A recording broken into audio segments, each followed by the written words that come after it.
Hello，大家好，今次帶大家嚟到日本九州嘅福岡，做一個豪華主題課車即日來回嘅暴飲暴食之旅。第一站會去熊本大炭馬肉刺身，之後會去鹿兒島食黑毛豬shabu shabu。我哋今次好幸運可以坐到36+3特色主題火車。咁啱得咁巧，我哋排隊換 JR Pass 嘅時候，見到一張介紹36+3主題火車嘅海報，我哋就臨時決定換一張火車票，由福岡去熊本。因為呢個主題火車所有嘅座位屬於 Green Car，用 JR Pass 係另外要補差價嘅。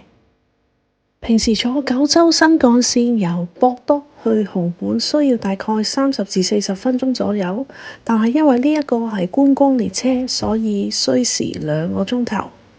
企喺月台望住36+3火車進入月台，已經感到一種儀式感。點解呢班火車叫做36+3？好簡單，36+3等於39。日文嘅讀法係3Q。即係 Thank you 嘅意思。當我步入車廂，即刻 feel 到一種好 grand 嘅感覺。車裏邊金碧輝煌，裝修得好精緻，採用咗好多日本傳統手工藝，即刻 feel 到一大股職人嘅精神同埋執着。火車總共有6個車廂，前面幾卡有高級獨立包廂，裝修非常豪華。有啲似東方快車 Oriental Express 嘅感覺，需要直接向當地旅行社預訂。佢哋有服務員提供餐飲服務。因為我哋臨時拉夫，我哋 assign 嘅座位係第6卡，係一個非常特別嘅體驗。因為地板採用榻榻米，需要除鞋嘅。而榻榻米嘅材料選用九州出產嘅稻草，所以車廂裏邊有一股好清新嘅草香。車廂有暖簾分隔，除鞋嗰陣時有少少 privacy。另外設有鞋箱，根據自己嘅座位編號可以存放自己嘅鞋。座位嘅布料好搶眼，而且個位坐得好舒服，好闊落。座椅背後有真皮皮革製嘅掛袋，可以放雜物、水樽等等。座位旁邊嘅日式紙窗同埋儲物櫃真係一件藝術品嚟嘅，係全部手工製，職人親手將木片一片一片咁樣砌成美麗嘅和風圖案，令人賞心悅目。我哋坐嘅車廂唔提供餐飲服務，但係可以從小賣部購買便當、雪糕或者當地特產嘅燒酒同日本酒等等。我哋坐咗2個鐘頭火車，終於到達第一站熊本。我哋今次嚟熊本嘅主要目的唔係嚟觀賞熊本城，而係要品嚐當地著名嘅馬肉料理。我哋今次揀咗一間比較出名嘅馬肉料理專門店，叫做官乃屋。熊本縣嘅馬肉產量係日本一，別名叫做鷹肉嘅馬肉，營養成分好高，又低熱量、低膽固醇，係一個非常健康嘅食品。因為馬油嘅 melting point 低啲，食馬肉刺身嘅時候，啲油花會入口即溶。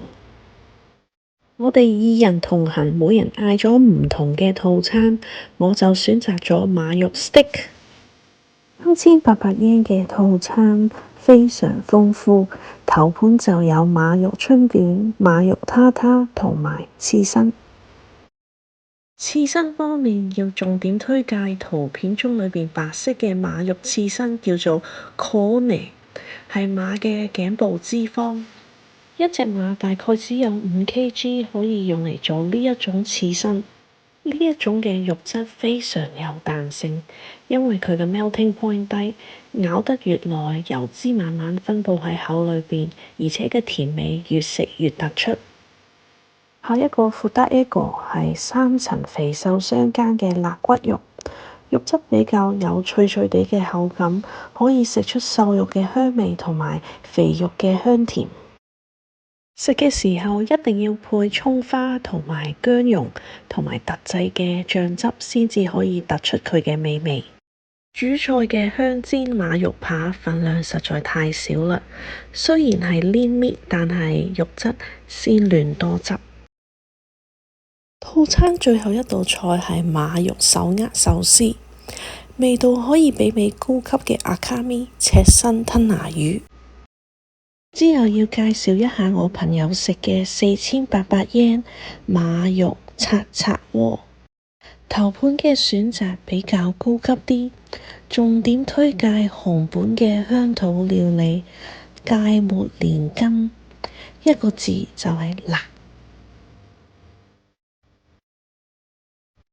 呢一個馬肉擦擦鍋，每一片馬肉油脂分佈均勻，可以媲美 A4、A5 級嘅和牛 ribeye。喺熱辣辣嘅湯裏邊，上下焯2-3秒就可以食啦。重點係肉質嫩滑，一啲都唔擔心會熱氣。最正嘅係飯後水果，熊本縣嘅高級水果叫做太秋柿。佢嘅味道清甜又爽脆，真係大力推介。富有柿都比唔上去，個價錢亦都貴3至4倍。食完 lunch 之後，我哋就搭電車去熊本火車站，趕下一班新幹線去鹿兒島。乘搭新幹線從熊本去鹿兒島中央站需要大約1小時。到達後，我哋就立刻前往去鹿兒島人氣最高嘅商業街天文館。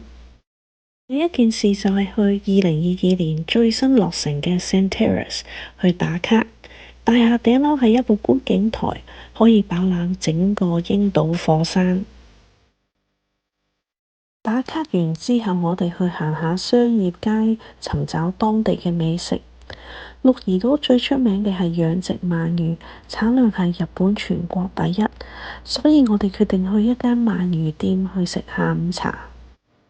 鰻魚 Sueyoshi 係一間擁有90年歷史嘅老字號，單睇餐廳裏邊嘅裝潢就保留咗濃濃嘅昭和時代嘅味道。餐廳使用嘅鰻魚係 local 大胃產嘅鰻魚。通常去到鰻魚專門店，我會嘗試白燒同埋蒲燒鰻魚。呢間餐廳標榜係用高級備長炭炭燒，白燒注重鰻魚嘅品質同埋師傅嘅火候控制，簡單咁用鹽去消除鰻魚嘅腥味，以保持鰻魚本身嘅鮮甜。千祈唔好睇小呢條鰻魚細條，其實肉質鮮嫩，入口即化。以味道來比較，我個人就偏好名古屋備長或者喺靜岡縣同修善寺一帶嘅鰻魚小餐廳。當日嘅晚餐，我哋打算嘗試鹿兒島最出名嘅黑豚料理。喺冇預先訂枱之下，我哋啱啱碰到有人 cancel，所以好幸運咁可以食到人氣黑豚擦擦鍋始祖Ajimori。為咗獎勵我哋一日嘅舟車勞頓，我哋嗌咗最貴嘅套餐西鄉同埋望島 course。7700yen嘅套餐最特別嘅地方係豬肉沙西米。因為語言不通，我都唔清楚呢一個係豬嘅邊一個部位。食咗細一塊，口感好似豬頸肉咁樣。因為始終過唔到心理嗰關，我最後都係用沙煲煮熟嚟食。兩個套餐都包括炸豬扒小食，肉質 juicy， 但係冇乜特別。最後嘅重頭戲就係鹿兒島黑毛豬擦擦鍋。餐廳將五花梅頭肉片砌成好似一朵花咁樣 ，presentation 好靚。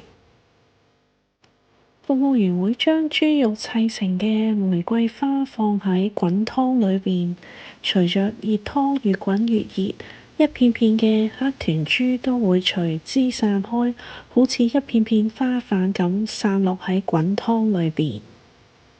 煮熟咗嘅肉片可以原汁原味咁食，或者拌生雞蛋食。可惜啲黑豚牛肉味未如理想，冇突出嘅香味、鮮味或者奧媽咪，完全冇一種令人驚喜嘅味道。可能因為食開西班牙黑毛豬或者北海道四元豚嘅口味養刁咗。